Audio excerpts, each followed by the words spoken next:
తాకట్టులో ఉన్న బంగారాన్ని విడిపించి ఆ రోజు ఆన్లైన్ రేటుకే మేము కొంటాం. Sharma gold company.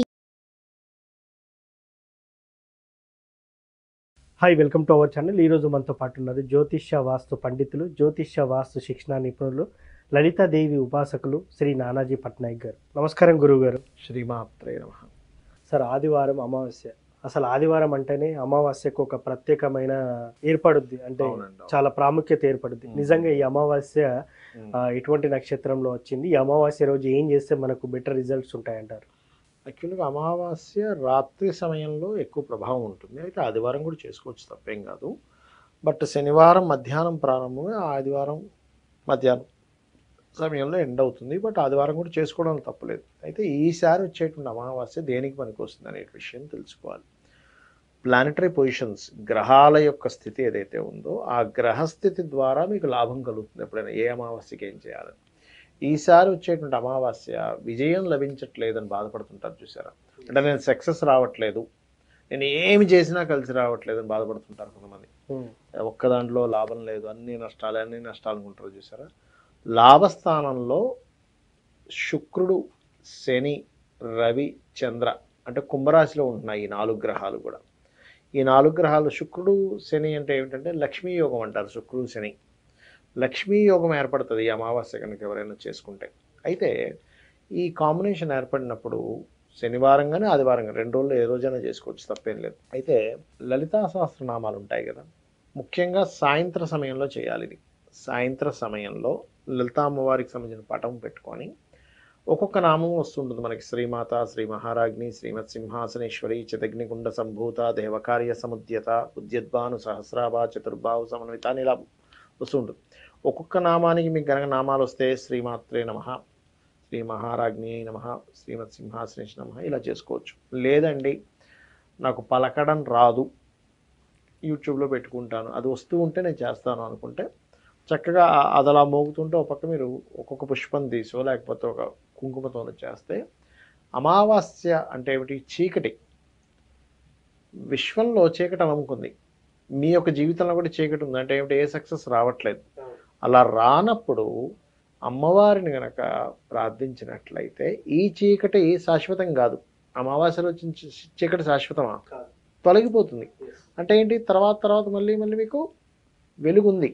ఎలా అయితే విశ్వంలో వెలుగు తర్వాత వెలుగు అయితే రానుందో అదేవిధంగా మీ యొక్క జాతక చక్రంలో ఏదైతే లాభస్థానం పాడైపోయిందో, కొంతమందికి ఏంటి లాభస్థానం పాడైపోతుంది, వాళ్ళు ఎంజాయ్ చేయలేకపోతుంటారు, కష్టపడుతుంటారు కానీ ఎంజాయ్మెంట్ జరగదు.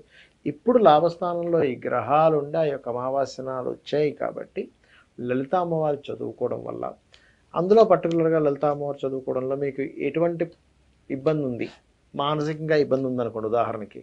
అంటే కొంతమందికి ఏమవుతుంది, ప్రతి అమావాస్యకి వాళ్ళకి స్థిరంగా ఉండదు. అలాంటప్పుడు ఎవరైనా సరే మరాళీ మందగమన మహాలావణ్య సేవదిహి అనేటువంటి నామం చేసుకున్న వాళ్ళకి స్థిరత్వం అనేటువంటిది వస్తుంది. అదేవిధంగా నవవిద్రమ బింబ స్త్రీ ఞక్కారి రతనచ్చద అనే నామం ఇంకా బాగా పనిచేస్తుంది. ఇది ఫైనాన్షియల్గా బాగా స్ట్రెస్లో ఉంటారు అటువంటి వారికి. ఎందుకంటే ఈ లక్ష్మీ యోగం పడ్డ దగ్గర అమావాస్య యోగం పడింది. మీరు కుంభరాశిలో కనుక మీరు ఈరోజు అమావాస్య రోజు డేట్ ఆఫ్ బర్త్ తీసి నెట్లో ఇప్పుడు మనకి చాలా సాఫ్ట్వేర్స్ ఉంటాయి, ప్లానటరీ టైమ్స్ అంటే ప్లానటరీ టైమ్స్ ఏమో హోరా దానికి. అలా కాకుండా ఆస్ట్రాలజీ అండ్ హోరోస్కోప్ అనే యాప్ ఉంటుంది మీకు, ఫ్రీ అది. అది తీసుకొని అందులో కానీ యాప్లో కనుక మీరు అమావాస్య రోజు ఉండేటువంటి ప్లానటరీ పొజిషన్ ఏంటని మీరు కొట్టారనుకోండి, ఆ డేట్ టైం కొట్టారనుకోండి, కరెక్ట్గా కుంభరాశిలో ఈ 4 గ్రహాలు కనిపిస్తాయి. అంటే ఏమిటి? గ్రహాలు ఎప్పుడు ఏ స్థానాల్లో ఉన్నారో దానికి సంబంధించి చేసుకుంటే మీకు ఆ ఇబ్బంది నుంచి బయటపడతారు.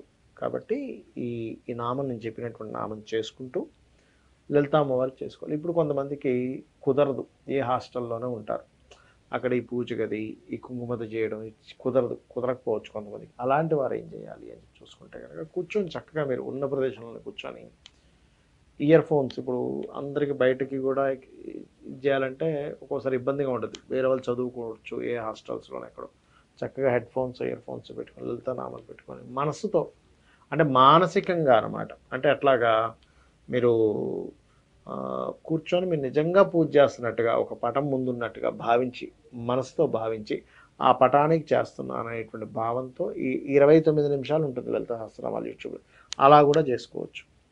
ఇంకొంతమంది అడుగుతారు ఏమండి మా ఆ, పిల్లల బదులు తల్లిదండ్రులు చేయొచ్చు అని అడుగుతూ ఉంటారు. తల్లిదండ్రులు కూడా చేయొచ్చు, కాకపోతే సంకల్పం చెప్పుకోవాలి. అమ్మవారికి మీరు సంస్కృతంలోనే చెప్పుకోవాలని రూల్ ఏం లేదు. అమ్మా నేను మా అమ్మాయి కోసం చేస్తున్నాను, లేకపోతే మా అబ్బాయి కోసం చేస్తున్నాను, అబ్బాయికి అన్నీ ఆగిపోయాయి, బిజినెస్ చేసినా నడవట్లేదు, ఉద్యోగం రావట్లేదు అని అమావాస్యని అడగడానికి చేస్తే ఖచ్చితంగా ఫలితం ఉంటుంది, అందులో ఎటువంటి సందేహం లేదు.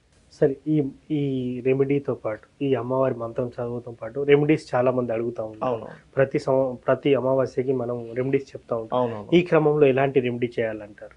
ఒకటండి, ఈ అమావాస్య ఇప్పుడు ఉదాహరణకి మీరు దేనికోసం చేస్తున్నారు? ఈ అమావాస్య మీకున్నటువంటి కర్మలు తొలగిపోవడానికి, ఎట్ ది సేమ్ టైం లాభం పొందడానికి, ఎంజాయ్గా ఉండడానికి కదా. మీకు ఒకటి రావాలి అంటే ప్రకృతిలో మీరు దానికి తగ్గట్టుగా చేయాలి. అమావాస్య పర్టికులర్గా ఈ అమావాస్య కనుక మీరు ఎవరికైనా అన్నము కోసం అలమటిస్తుంటారు, మనకి టెంపుల్స్ దగ్గర అక్కడ ఇక్కడ అన్నం కోసం అడుక్కునే వాళ్ళు ఉంటారు.